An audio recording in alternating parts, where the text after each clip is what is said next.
Hello， 大家好啊！歡迎嚟到我 channel 洗底工廠，我係 Logan。曾經我係一個註冊護士，今日咧我係一個見習嘅洗紋身師，好興奮行出第一步咧去同大家見面啦！呢個係我第一條 YouTube 片，所以咧我會簡單咁介紹一下點解我 channel 叫洗底工廠，同埋講一個叫做 CBT 認知行為治療嘅方法，佢係幫你好好咁控制自己嘅情緒嘅。無論你對 CBT 陌生定唔陌生都好啦，等我簡單咁介紹一下啦。事緣啦，其實我以往嘅脾氣咧都好容易燥底，好衝動，咁所以咧喺出嚟社會工作之後，尤其是一個需要 teamwork 嘅地方咧，都真係幾吃力同吃虧。之後啦，因為某啲機遇咧，就遇到呢個貴人，佢係一個精神科嘅註冊護士。咁咧事先聲明啦，我係並無一啲精神科嘅病患記錄。認知行為治療除咗控制情緒之外咧，仲可以幫手控制呢個抑鬱啦、焦慮、創傷後遺症、強迫症同埋上癮等等嘅問題嘅。一般我哋行為同埋思想咧，都係俾情緒咁主導嘅，而認知行為治療咧，就係幫我哋去習慣咁用翻邏輯思維去主導翻我哋嘅情緒，去控制翻我哋嘅行為。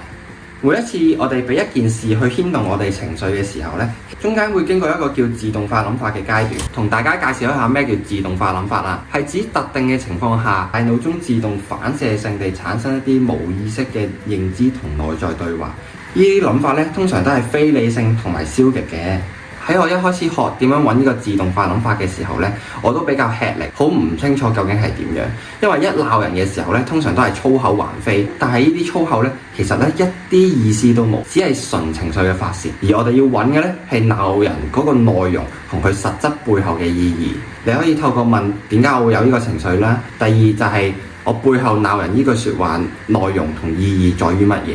有陣時咧，第二個問題可能要問幾次咧，先至會揾到你內心真係掀起你情緒嘅原因。舉個例子咧，大家有冇揸車？如果你好認真揸緊你自己條線，突然之間隔離閘過嚟冇打燈嘅又，你會點樣做？正常人咧都會粗口橫飛問候阿媽咁，又或者問人哋你個車牌係點考翻嚟？但係你個車牌點樣考翻嚟咧？其實並非係你嘅自動化諗法，你嘅自動化諗法可能會係佢差啲撞到你啦，影響你車廂其他人嘅人身安全啦，日後要用好多錢去維修你架車，而影響到你嘅財務狀況啦。大家憤怒嘅背後其實隱藏咗好多唔同嘅情緒嘅，好似一個冰山咁樣。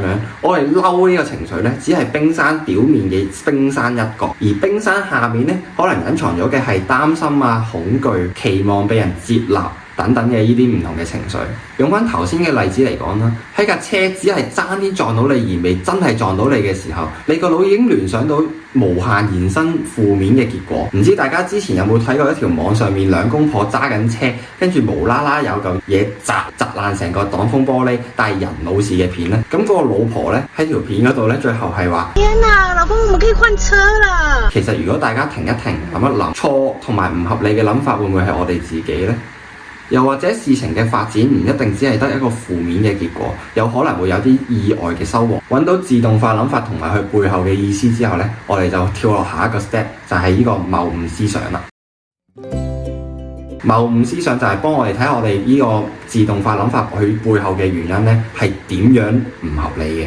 咁我就簡單咁同大家 go through 一次啦。謬誤思想咧有12個。第一個非黑即白，即係兩極化、絕對化，沒有延伸。第二慘劇化，負面咁樣預言將來冇考慮過其他嘅結果。第三有彈冇讚，無理咁樣貶低自己或者其他人嘅行為。感情用事，憑覺得嚟確定你對某啲事情嘅諗法係真嘅。標籤化，用貶義咁樣看待自己或者其他人。第六，小事化大，好事變壞。喺檢討自己或者其他人嘅時候咧，無理咁樣誇大負面嘅部分而貶低正面嘅表現。第七，斷章取義，只係留意整件事負面嘅部分，跟住就作出結論。第八，坐井觀天，你相信自己知道其他人嘅諗法。第九，泛論，以個別籠統嘅負面結論用於目前或者冇關聯嘅情況上。第十，自認為別人嘅眼中釘，你相信他人嘅負面行為同埋發生喺你身上不幸嘅事咧，都係因為你而起嘅。第11個叫事必要，你對於自己或者其他人嘅行為咧，都抱有一個應該嘅偏執諗法。最後一個12，醜惡世界，你只係睇到事情嘅負面部分。所以大家喺下次情緒到嘅時候，不妨停一停，諗一諗，慢慢去做。慢慢去揾呢個自動化諗法，再套落呢個謬誤思想，睇下自己平時嬲嘅時候其實係幾唔合理，幾咁好笑。喺運用呢個認知行為治療之前呢，其實我仲有一個小練習想同大家分享，希望大家可以每日花5至10分鐘去練習一下。佢就係打坐、靜心或者冥想，唔同嘅名，你中意叫佢咩都得啦。咁但係我哋目的咧都只係一個，就係提升我哋對自己情緒起伏嘅覺察能力。咁點解我會由一個註冊護士轉行做咗一個洗紋身師呢？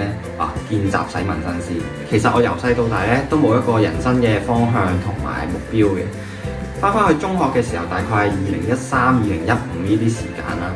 當時嘅社會咧都好吹捧護士呢個行業嘅，大家都講緊做護士咧係幾咁有前途。高薪穩定，假期多，又快升職，需求大，唔怕冇工返。咁我媽咧就叫咗我去讀，而我又好彩夠分去讀護理系。但係畢業之後，我依然覺得自己同護士呢份工唔係咁適合。另外咧，因為大學嘅時候咧，我中意咗紋身啦，所以身上面咧都有大大小小各種唔同嘅紋身。另外咧，我都有中意玩電單車同埋打泰拳嘅興趣，再加上衝動嘅性格啦。種種嘅元素加埋一齊啊！喺醫院工作咧，永遠都俾老一輩嘅 senior 啊或者上司咧，俾咗佢哋一個唔係太好嘅 first impression。所以人際關係上面，尤其是同我上司咧，都比較多衝突，亦都好多時因為咁樣失去咗一啲工作嘅機會。啱啱對上11月嘅時候咧，我就結束咗我護士嘅工作，但其實咧當陣時我咧都仲未有任何明確嘅目標同方向去轉行做啲乜嘢，所以咧都經歷咗一個比較焦慮同埋抑鬱嘅期間。而有件事咧響起咗我嘅警號，話俾我知咧當陣時嘅抑鬱嘅情況咧唔可以再咁樣延續落去啦。嗰件事咧就係有一日我喺好頹廢咁樣喺屋企呢張 sofa 碌緊 IG Reels 嘅時候咧，咁就睇到一條無面超人嘅影片啦。咁無面超人就好有型啊咁之類。咁睇完之後咧，我發現自己喺度默默咁樣無聲無息落淚。咁我知道瀨嘢啦，我就即刻打電話去揾翻呢個介紹我用 CBT 認知行為治療嗰位精神科護士。喺電話入面咧，佢就陪伴我一齊去尋找我嘅自動化諗法啦，同埋我係墮入咗邊一個謬誤思想。咁 turns out 我哋揾到嘅就係我嘅自動化諗法咧，就係因為無面超人佢代表住有型啊、強大同埋可以保護身邊嘅人呢啲嘅特徵。咁而我咧就唔具備呢啲條件去保護同照顧我嘅屋企人，令我覺得就好自卑，所以咧就喊啦。但係過程中咧，我明白到我嘅人生價值啦，同埋我係咪一個好老公、一個好兒子咧，並唔係在於我嘅職業嘅身份同埋我帶幾多人工返屋企，而係我日常生活入面點樣去照顧佢哋啦，同埋令佢哋開心。之後我就想同大家分享，用得 CBT 多嘅時候咧，你就發現任何事情都係假嘅。我用2個方法去解釋俾大家聽。咁首先咧，同大家分享一下，其實咧喺我冇嘢做嘅嗰段時間咧，我就報讀咗一個註冊催眠師嘅課程。咁喺課堂上面咧，阿 Sir 咧都會間唔中講下一啲哲學啊同埋心理學嘅問題嘅。而佢咧其中一次就講到事實嘅真相咧係我哋永遠都睇唔到，因為我哋所有嘅所見所聞咧都係會被我哋嘅感受啦同埋情緒所扭曲。而感受同情緒咧係當中包括咗我哋嘅性格啦、人格啦、由細到大嘅教育啦，同埋人生嘅經歷等等去影響。而另一個角度咧就係佛家嘅思想啦。佛家思想認為咧，世界上咧係冇一樣一常自主同永恆不變嘅事情嘅。就算你自己一個人呢個個體，佢都並非一個一嘅存在。我哋每個人咧都係由五蘊所組成嘅，色受想行識。而呢個五蘊亦都係不停咁改變緊。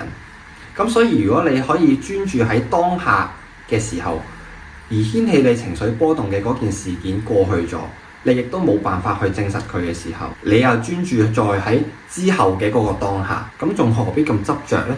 咁嘅時候你就知道你係時候要放低啦。當然大家要記住，學識呢個認知行為治療嘅時候呢，並非係叫大家去做一個機械人，去無視自己嘅情緒，去冇情緒。唔知大家知唔知邊個係顯空法師呢？喺唔同嘅節目啊或者訪問上面咧，佢都有提及過，其實就算出家之後咧，佢都會有嬲或者燥底嘅時候嘅。不過問題係在於我哋點樣學識如何唔俾我哋嘅呢個情緒去牽住我哋鼻子走之後嘅路。最後同大家介紹一下點解我嘅 channel 叫做洗底工廠啦。頭先咧都同大家分享過我嘅經歷啦，包括我嘅紋身啊、我嘅性格啊，亦唔排除咧我冇講到我成長嘅經歷入面咧一啲令到我可能而家做任何事情都欠缺自信嘅問題，而令到我職場上面都走過唔少嘅冤枉路。所以咧希望將來我可以成為一個唔再係見習，成為一個正式嘅洗紋身師，同埋得到呢個註冊催眠師嘅身份之後，去幫大家清洗身上面覺得唔再屬於自己啦，同埋唔再代表自己嘅紋身，又或者去清理心入面多年嘅一啲鬱結同心結，咁就身體同埋心靈都可以得以洗底，重新出發。如果今日呢條影片幫到你，希望你幫我 subscribe 我嘅 channel，share 俾你脾氣臭嘅朋友，同埋喺 comment 嗰度留言話俾我知，你利用 CBT 嘅時候有咩困難，日後有啲咩 topic 想我分享，同埋你嘅人生有啲乜嘢想洗底呢？我會逐一睇晒佢。多謝你哋嘅支持，我哋下條片再見啦，拜拜。